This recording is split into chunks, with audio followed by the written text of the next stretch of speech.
आप देख रहे हैं SPN 9 न्यूज। मैं राशिद अली, स्वागत है आपका बेहद ही खास प्रोग्राम में, जिसमें हम आज बात करने वाले हैं कर्नाटक चुनाव को लेकर। जी हां, कर्नाटक में जल्द ही विधानसभा चुनाव होने वाले हैं, जिसको लेकर राजनीति अपनी चरम सीमा पर है। आप देख रहे होंगे कि पिछले जहां एक बार पूर्वोत्तर में बीजेपी की जीत हुई, तो कहीं ना कहीं उससे बीजेपी की ताकत दुगनी हो गई है। और इसी को लेकर कर्नाटक चुनाव में बीजेपी पूर्वोत्तर में जीत का मुद्दा उठाने वाली है।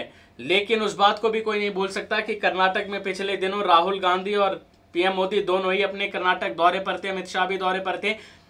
तो कहीं ना कहीं जहां राहुल गांधी ने एक के बाद एक बयान दिए, तो वहीं पीएम मोदी ने भी कर्नाटक सरकार को 10% कमीशन वाली सरकार बताया था। और इसके जवाब में मुख्यमंत्री सिद्धारमैया ने यह भी कहा था कि एक पीएम कोई ऐसे बयान शोभा नहीं देता। तो वहीं अब खबर है कर्नाटक से, जहां पर खबर देखकर आप जरूर चौंक जाएंगे।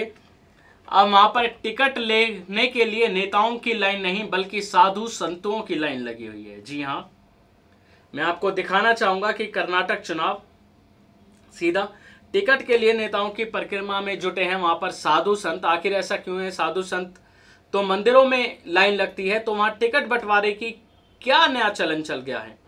जी हाँ, ये खबर सीधे सीधे कर्नाटक से है। लेकिन उससे पहले मैं आपको बता दूं कि जरा पीछे का नज़ारा आप देखिए कि वहां पर कैसी राजनीति चली, पीएम और सीएम में किस तरह से वहां पर बयानबाजी हुई। देखिए, फिर उस लौट के आने के बाद मैं आपको जरूर इस खबर से रूबरू कराऊंगा। देखिए पहले खास रिपोर्ट।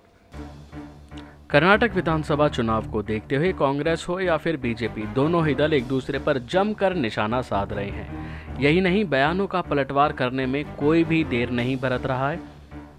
मैसूर में आयोजित रैली में प्रधानमंत्री नरेंद्र मोदी ने कर्नाटक की सत्तारूढ़ कांग्रेस सरकार पर जमकर निशाना साधा था। पीएम मोदी ने रैली को संबोधित किया और लोगों से सवाल किया था कि आपको कमीशन वाली सरकार चाहिए या फिर मिशन वाली सरकार चाहिए। इस बयान के बाद मुख्यमंत्री सिद्धारमैया ने पलटवार करते हुए पीएम मोदी को भ्रष्टाचार में मददगार तक कह डाला था। आपको बता दें कि कर्नाटक के मुख्यमंत्री सिद्धारमैया ने 2016 में नोटबंदी की ओर इशारा करते हुए ट्वीट किया, आपने पीएम मोदी ने आम जनता को उनका पैसा बैंक में जमा कराने के लिए लाइन में लगवा दिया। और उसके बाद नीरव मोदी, जो कि पीएनबी यानी पंजाब नेशनल बैंक धोखाधड़ी मामले में आरोपी है, उसको जनता के 12,000 करोड़ रुपए लेकर देश से भाग जाने दिया। सिद्धारमैया ने ट्वीट के साथ एक पॉलिटिकल कार्टून भी जोड़ा, जिसमें एक और नोटबंदी को दर्शाया गया। उसी तस्वीर में दूसरी ओर नीरव मोदी और विजय माल्या को भागते हुए दर्शाते हुए दिखाया गया। इतना ही नहीं, आपको बताते हैं कि आखिर पीएम मोदी ने बोला क्या था। तो आपको बताएं, पीएम मोदी ने मैसूर में आयोजित एक रैली में कमीशन का मुद्दा उठाया था। इसके साथ ही उन्होंने लोगों से आग्रह किया था कि वह आगामी विधानसभा चुनाव में कमीशन की जगह मिशन वाली सरकार चुनने के लिए बीजेपी का साथ दें। इसके इतर मोदी ने कहा था, मैंने हाल ही में बेंगलुरु में राज्य के अंदर 10% कमीशन वाली सरकार के काबिज होने की बात कही थी, जिसके बाद मुझे लोगों के फ़ोन आए जिसमें उन्होंने कहा कि कमीशन 10% से ज़्यादा है। आप यह फैसला करें कि आपको कमीशन वाली सरकार चाहिए या फिर मिशन वाली। इतना ही नहीं, अभी हाल ही में दोबारा पीएम मोदी ने कर्नाटक सरकार पर हमला बोला और उन्हें सीधा रुपया सरकार बताया और यह भी कहा कि ऐसी सरकार 1 मिनट भी नहीं रहनी चाहिए।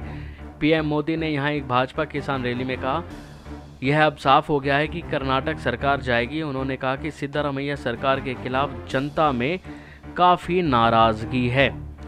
तो वहीं उन्होंने ये भी कहा कि भाजपा उन्हें आगामी राज्य विधानसभा चुनाव में पार्टी के मुख्यमंत्री पद के उम्मीदवार के रूप में येदियुरप्पा को पेश करेगी। मोदी ने कहा कि कर्नाटक में सब कुछ पैसे के लिए हो रहा है और सिद्धारमैया सरकार एक सीधा रुपया सरकार बन चुकी है। उन्होंने कहा, यह एक ऐसा मुख्यमंत्री है, कुछ लोगों को लगता है कि कर्नाटक में सिद्धारमैया सरकार है, लेकिन सच यह है कि यहाँ सीधा रुपया सरकार है। हर चीज़ में सीधा रुपया है, तभी काम होता है।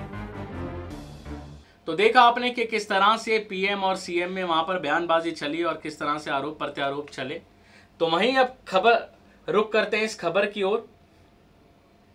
कर्नाटक की जातिगत राजनीति में चुनाव के दौरान नेताओं का धार्मिक नेताओं के पीछे भागना आम बात है। जी हाँ, जाहिर सी बात है, राजनीति में चुनाव के दौरान नेताओं का धार्मिक नेताओं के पीछे भागना जो आम बात हो गई थी, लेकिन इस बार चुनावी मौसम में कर्नाटक में तस्वीर बदलती हुई नजर आ रही है।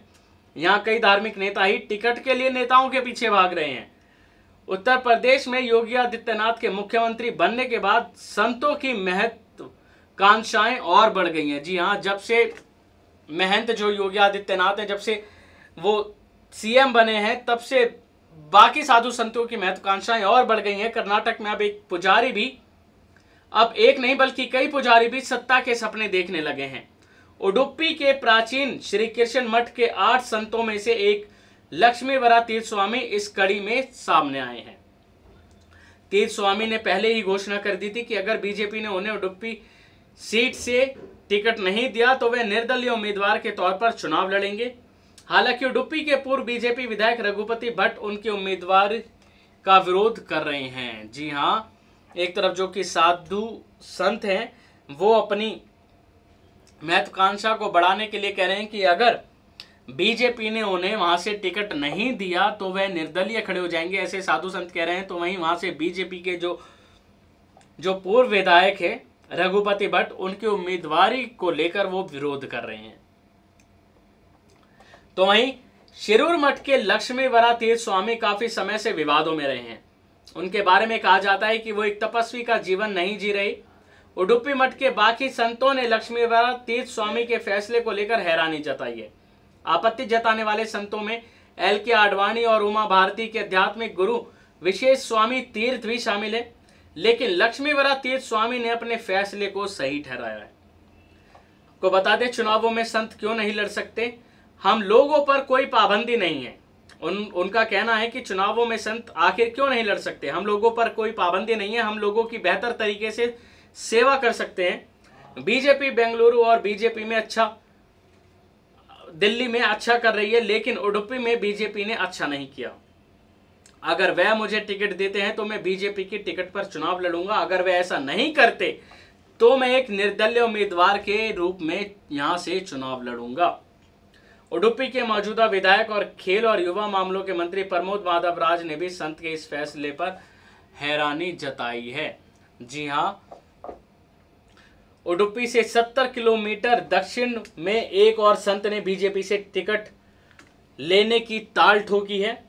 इस जुगत में लगे हुए हैं। मैंगलोर के पास वज्रदेही मठ के राजशेखरानंद, आप देख सकते हैं, राजा शेखरानंद स्वामी ने भी चुनाव लड़ने की इच्छा जताई है। जी हाँ, एक मंगलौर के पास एक वज्रदेही मठ है, उसके स्वामी हैं जो कि राजा शेखरानंद है, उन्होंने भी चुनाव लड़ने की इच्छा जताई है। इसमें उनका भी यही कहना है कि इसमें कुछ भी गलत नहीं है कि संत भगवा कपड़े पहनकर राजनेता बनने के सपने नहीं देख सकते।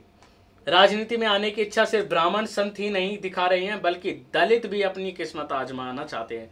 दलित संत मद्रा चन्नी स्वामी ने भी चित्रदुर्गा जिले में हॉलकेरे यानी कि आरक्षित सीट से बीजेपी की टिकट के लिए लॉबिंग कर रहे हैं। उन्होंने दावा किया है कि वह यहां से सामाजिक कल्याण मंत्री एच अंजने के शासन का अंत करेंगे। आपको बता दें कि 2 महीने पहले उन्होंने यहां बीजेपी के राष्ट्रीय अध्यक्ष अमित शाह की एक रैली में अहम भूमिका भी निभाई थी, और जाहिर सी बात है कि शायद उनकी मांग पूरी भी हो सकती है।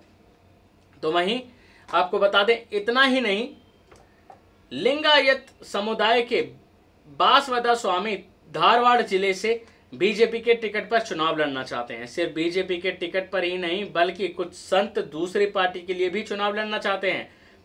बागलकोट जिले के परमानंद रामरुथा स्वामी जेडीएस की टिकट लिए लॉबिंग कर रहे हैं। बीजेपी के राज्य प्रमुख बीएस येदुरप्पा का कहना है कि इस पर आखिरी फैसला पार्टी हाईकमान ही करेगी। जी हाँ, जाहिर सी बात है कि साधु संत अपनी अपनी ताल तो ठोक रहे हैं, लेकिन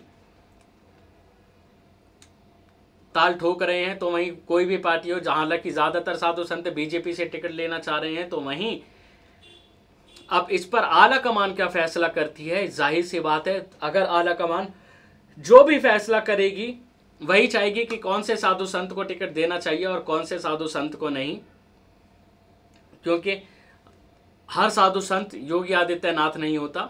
और इसके बाद आखिर अगर गौर करने वाली बात यह भी है कि साधु संतों का ये भी कहना है कि अगर बीजेपी ने टिकट नहीं दिया तो वह निर्दलीय चुनाव में लड़ेंगे, जो कि वहां कहीं ना कहीं बीजेपी को खुद वो टक्कर दे सकते हैं। तो जाहिर सी बात है, ये देखना होगा हमें आने वाले कर्नाटक चुनावों में, जो तभी नतीजा सामने आएगा और तभी पता चलेगा आखिर इन साधु संतों की बात में कितना दम है। तो आज के लिए बस इतना ही। अगली बार फिर मुलाकात होगी आपसे ऐसे ही किसी खास मुद्दे को लेकर। तब तक के लिए दीजिए इजाजत। नमस्कार।